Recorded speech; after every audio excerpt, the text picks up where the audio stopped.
সবাই বলো বরবাদ। বরবাদ কি আছে? সাইলেন্ট ভাই, মালদে জিল্লু। আমরা বিগত দিনে মান্না ভক্ত ছিলাম, কিন্তু মান্না মরে যাওয়ার পরে কোনোদিন হলে আর ছবি দেখার সৌভাগ্য হয়নি, এই প্রথম আবার হলো। তাই ছবিটা দেখে অনেক ভালো লাগলো, তাই ফ্যামিলি নিয়ে 3বার দেখলাম আজ। আসলে সিনেমা যদি চলে তাহলে তো বানানো উচিত। বাংলাদেশ চলচ্চিত্রের যে অবস্থা এখন, তো একটু ভালো ধরনের মুভি না হলে আসলে চলচ্চিত্র টিকবে না বেশি দিন। সেই কারণে একটু ভালো মুভি আসলে দরকার। আমি চিন্তা করেছিলাম যে আমার টাকাটা উঠাটা আমার ফ্যাক্টর না, ফ্যাক্টরটা হলো যে সাকিব খানের ছবি আমি নিব, এবং প্রতিবারই এই চ্যালেঞ্জটা আমি গ্রহণ করি।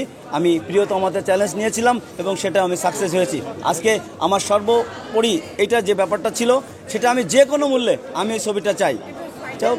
চড়া উতরে আমি ছবিটা পেয়ে গেছি এবং আমি এত আনন্দিত, এত উদ্বেলিত যে এই পরিমাণে দর্শক এর আগে আমি কখনো আমার এই হলে আমি দেখি নাই।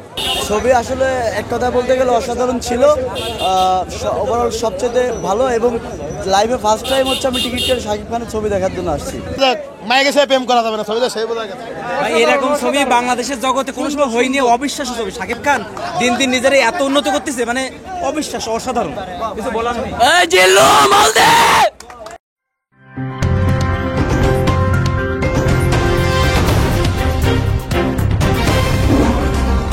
Voice of Tiger.